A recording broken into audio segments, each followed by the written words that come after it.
अब इस मौके पर पूरे मिडिल ईस्ट से जितने देश हैं, ईरान से लेके जितने अरब देश हैं, सब तरफ सिर्फ एक आवाज़ सुनाई दे रही है, वो है लब्बैक या हुसैन की।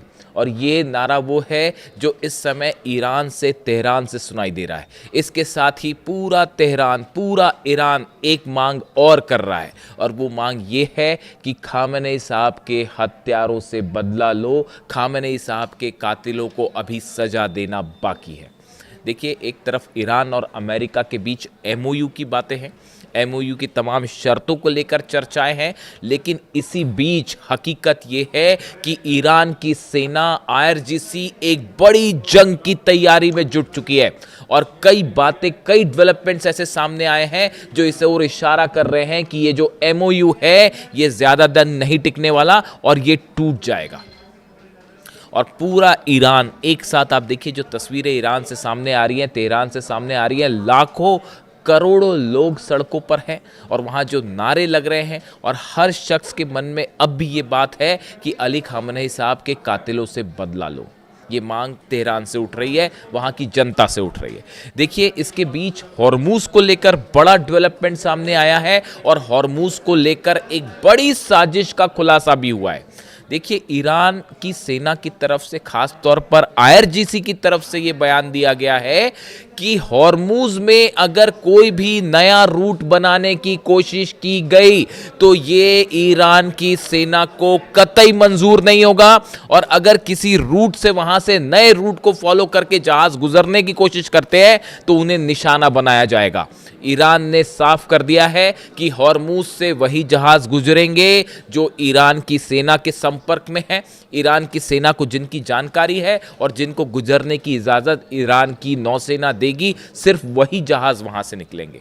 अब देखिए, अचानक ईरान और अमेरिका के बीच हॉर्मूज को लेकर यह तनाव देखने को क्यों मिल रहा है? जो खबरें हैं उसके मुताबिक कुछ अरब देशों के साथ मिलकर अमेरिका एक नई कोशिश में जुटा हुआ है कि किसी तरह से हॉर्मूज में ईरान को बाईपास करते हुए एक नया रूट बनाया जाए जिससे वहां से जहाज गुजर सके। इस तरह की कोशिश हो रही है। इसको लेकर कई देशों की तरफ से बयान भी आए, और इसी वजह से नाराज है ईरान की सेना। और आईआरजीसी की तरफ से बात कही गई कि अगर आप हमारी अनदेखी करके यहां से गुजरने की कोशिश करेंगे तो उसके बाद वही अंजाम होगा जो हॉर्मूज में पिछले कुछ दिनों में जहाज़ों को देखने को मिला था, और जिस तरह से ईरान ने हमले किए थे, ड्रोन अटैक्स किए थे। यानी हॉर्मूज को लेकर एक बार फिर अमेरिका और ईरान आमने सामने है। देखिए, एमओयू की तमाम शर्तें हैं, लेकिन जो ग्राउंड रियलिटी है वो पेपर पर पेंसिल से और पेन से लिख के साइन करने से जो है, वो धरातल पे जो हकीकत है वो नहीं बदल सकती। दूसरी बड़ी समस्या जो खड़ी है, जिसमें विवाद लगातार बढ़ता जा रहा है, वो है हॉर्मूज से गुजरने वाले जहाज़ों को लेकर ईरान एक सर्विस टैक्स लेना चाहता है, जिसको लेकर डोनाल्ड ट्रंप से लेकर तमाम अरब देश इस बात को तैयार नहीं है। और वो उन्होंने कहा है कि हम चाहते हैं कि हॉर्मूज से जो भी जहाज़ निकले उनसे किसी तरह का कोई टैक्स नहीं कहा जाएगा इसको, क्योंकि ईरान इसको किसी तरह के टैक्स या परमिशन की बात नहीं कर रहा है। ईरान ये कह रहा है कि हॉर्मूज से, हमारे इलाके से आप जहाज लेके निकल रहे हैं तो एक सर्विस टैक्स लिया जाएगा। पहले ये जहाज बिना किसी पैसे के यहां से किसी तरह का टैक्स दिए या किसी तरह का सर्विस टैक्स दिए बिना निकल रहे थे, क्योंकि शांति थी। ईरान ने कभी इस तरह की कोई बात नहीं की कि यहां से जहाज़ों को निकलने के लिए हम पैसे लेंगे या टैक्स लेंगे या वगैरह वगैरह, ऐसी कोई बात नहीं हुई। लेकिन जब आप वहां हमले करेंगे, आप ईरान पर हमले हुए, बातचीत के दौरान हमले हुए, लगातार बातचीत के बाद भी धोखा हुआ, हमले किए गए, ईरान के सुप्रीम लीडर को शहीद किया गया। इस स्थिति में अब ईरान न्यू नॉर्मल की बात कर रहा है हॉर्मूज में। वो ईरान ये नहीं चाहता कि हम उस स्थिति में वापस पहुंचे जैसा पहले हॉर्मूज था, अब वैसा नहीं हो पाएगा। ये बयान ईरान के राष्ट्रपति की तरफ से आ चुका है, ईरान के विदेश मंत्री की तरफ से आ चुका है, आईआरजीसी की तरफ से आ चुका है कि अगर आप ये सोचते हैं कि हॉर्मूज पहले की तरह से अब खुल जाएगा तो ये मुश्किल है। और इसी को लेकर ईरान और ओमान के कई अधिकारियों के बीच में बड़ी बैठकें भी हुई है, जिसमें एक प्लान भी तैयार किया गया कि आने वाले समय में किस तरह से हॉर्मूज में एक प्रकार का सर्विस टैक्स वसूला जाएगा और वहाँ क्या व्यवस्था होगी। और इसी बात को लेकर मार्को रूबियो के बयान, अमेरिका के विदेश मंत्री का बयान और ईरान के विदेश मंत्री के बयान अलग अलग हैं, और दोनों में तकरार देखने को मिल रही है।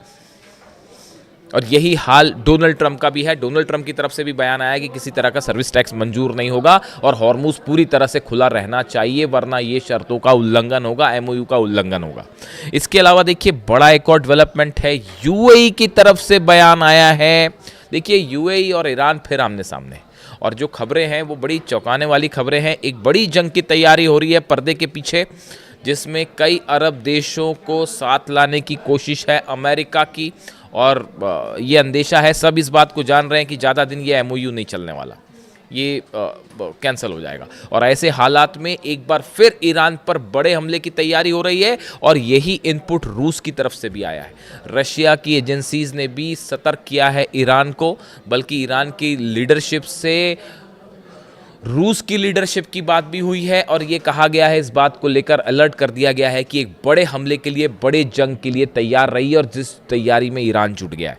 देखिए यूएई की तरफ से ये बयान आया है कि हॉर्मुज में किसी तरह का कोई टैक्स जो है वो मंजूर नहीं होगा, यहाँ तक कि मिडिल ईस्ट में अगर ईरान की लीडरशिप हो जाती है अब, हालांकि ऐसा कोई दावा नहीं किया ईरान ने, लेकिन ये सब देख रहे हैं कि अब अरब देशों में जो नया बॉस है, कल मैंने इस पे वीडियो भी बनाया था और यही शब्द का इस्तेमाल किया था, बॉस। और वो बॉस जो है वो ईरान बन चुका है, और ये बात हर कोई समझ रहा है कि चाहे जंग हो, चाहे हथियार हो, चाहे निगोसिएशंस हो, हर चीज़ में ईरान भारी पड़ रहा है।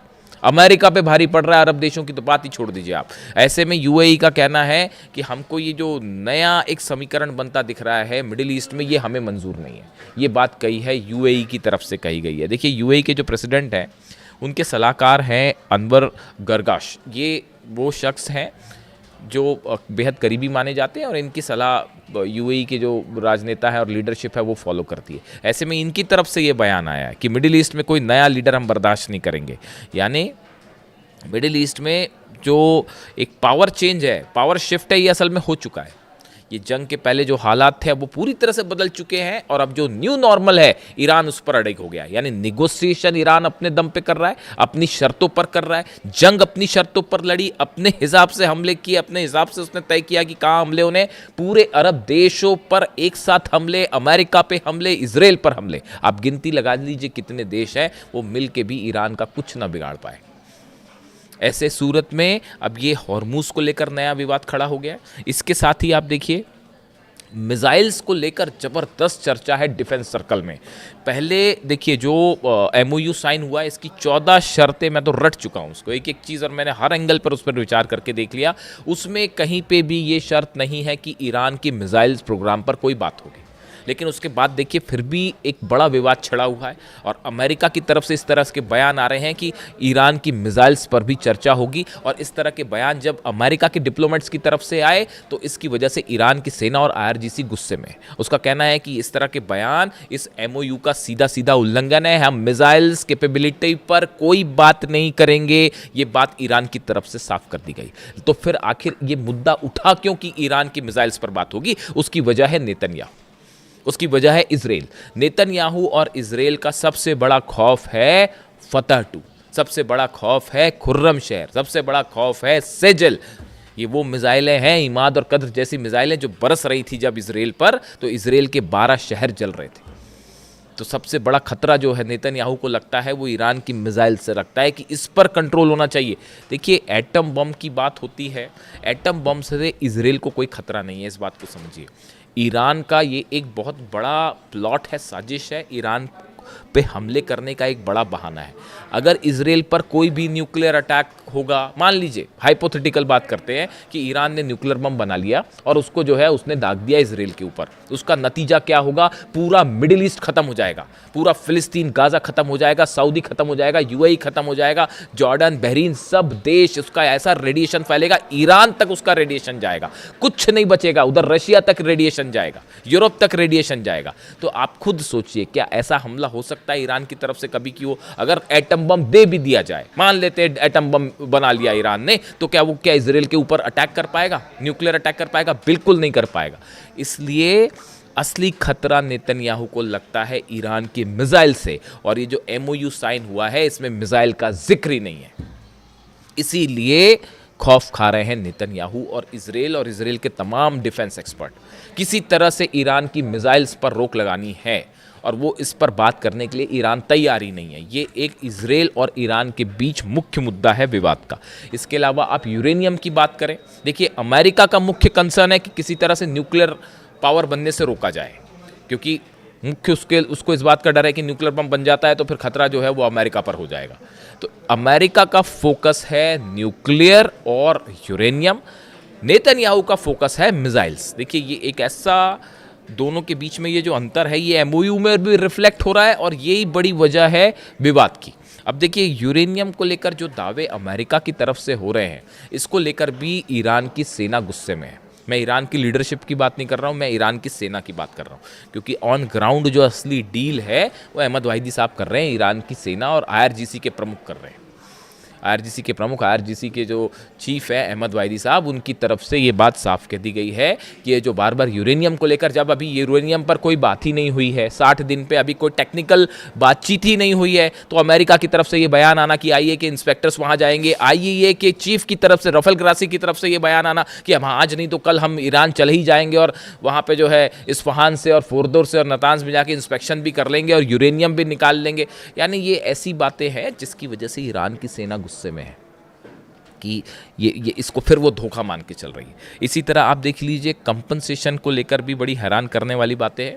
जो ईरान में जो नुकसान हुआ, इसके बदले जो वादे हुए हैं, चाहे वो 300 बिलियन डॉलर 300 बिलियन डॉलर्स वाले हों, देखिए ये जो कंपनसेशन को लेकर तमाम बातें हैं, जो ईरान में नुकसान हुआ इसको लेकर जो 300 बिलियन डॉलर्स देने की बात हुई, इसको लेकर भी एक बड़ा संशय खड़ा हुआ है कि क्या अमेरिका ये पैसा देने को तैयार है। अमेरिका के जो डोनाल्ड ट्रंप की तरफ से जो बयान आया कि हम ये फंड रिलीज़ करेंगे लेकिन बदले में ईरान को अमेरिका से अनाज खरीदना होगा, ये इसको आईआरजीसी उसी तरह से रीड कर रही है कि ये अपनी शर्तों से मुकरने वाली बात है, अपनी शर्तों से पीछे हटने वाली बात है और कुछ दिन का वक्त चाहिए डोनाल्ड ट्रंप को अमेरिका में मिड टर्म पोल्स के लिए, वर्ल्ड कप फुटबॉल खत्म होने के लिए। देखिए अब ऑयल प्राइसेस गिरने शुरू हो गए, पूरे दुनिया में हाहाकार मच गया था, ऑयल प्राइसेस हाई थे, हॉर्मूज से तेल नहीं निकल पा रहा था, लेकिन अब हॉर्मूज से ये तेल निकलना शुरू हुआ है तो इंटरनेशनल क्रूड प्राइसेस कंट्रोल में आए हैं। अर्थव्यवस्था दुनिया की थोड़ी सी बेहतरी की तरफ आगे बढ़ रही है, हालांकि इसका असर देखने में टाइम लगेगा,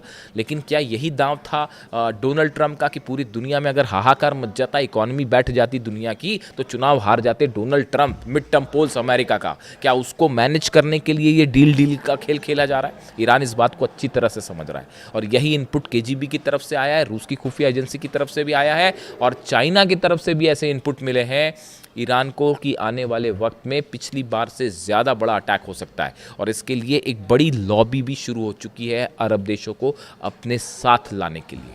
और यही वजह है कि ईरान की सेना गुस्से में है, हॉर्मूज में मामला बेहद तनावपूर्ण सिचुएशन में है, दोनों फोर्सेस अब भी आमने सामने खड़ी है, मिसाइल्स को लेकर बयानबाजी हो रही है, यूरेनियम पर किसी तरह की सहमति बनना मुश्किल हो रहा है और जो 300 अरब डॉलर है इसको लेकर पर्दे के पीछे तमाम खेल जारी है। सऊदी अरब और ईरान के विदेश मंत्रियों के बीच में बात हुई है और बताया जा रहा है, जो खबरें हैं कि ये तो 300 बिलियन डॉलर्स है, इसको लेकर भी अच्छी खासी चर्चा हुई है कि ईरान को ये पैसा कौन देगा। देखिए इस तरह से भी खबरें हैं कि कुछ अरब देशों ने इस तरह का कमिटमेंट किया है ईरान के साथ कि अगर अमेरिका की तरफ से पैसे देने में कोई पीछे हटता है अमेरिका, तो हम आपको ये पैसे देंगे। इस तरह के कमिटमेंट हुए हैं। इसको लेकर मैं अलग से पूरा डिटेल में वीडियो करूंगा कि आखिर अरब देश ईरान की इस जंग को लेकर क्या रुख रख रहे हैं। लेकिन फ़िलहाल हालात ये हैं कि मुहर्रम के 10वें दिन ईरान की सेना बड़ी जंग की तैयारी में जुटी हुई है और इस बात को माना जा रहा है कि ज़्यादा दिन वक्त अब नहीं है और जंग होनी तय है। और इसी बीच जैसा मैंने आपको बताया, तेहरान से आम जनता की यही मांग है, एक तो लब्बैक या हुसैन के नारे लग रहे हैं और दूसरी मांग ये है कि खामेनेई साहब के कातिलों से बदला अभी बाकी है। वीडियो कैसा लगा कमेंट करके ज़रूर बताएं। Thank you so much.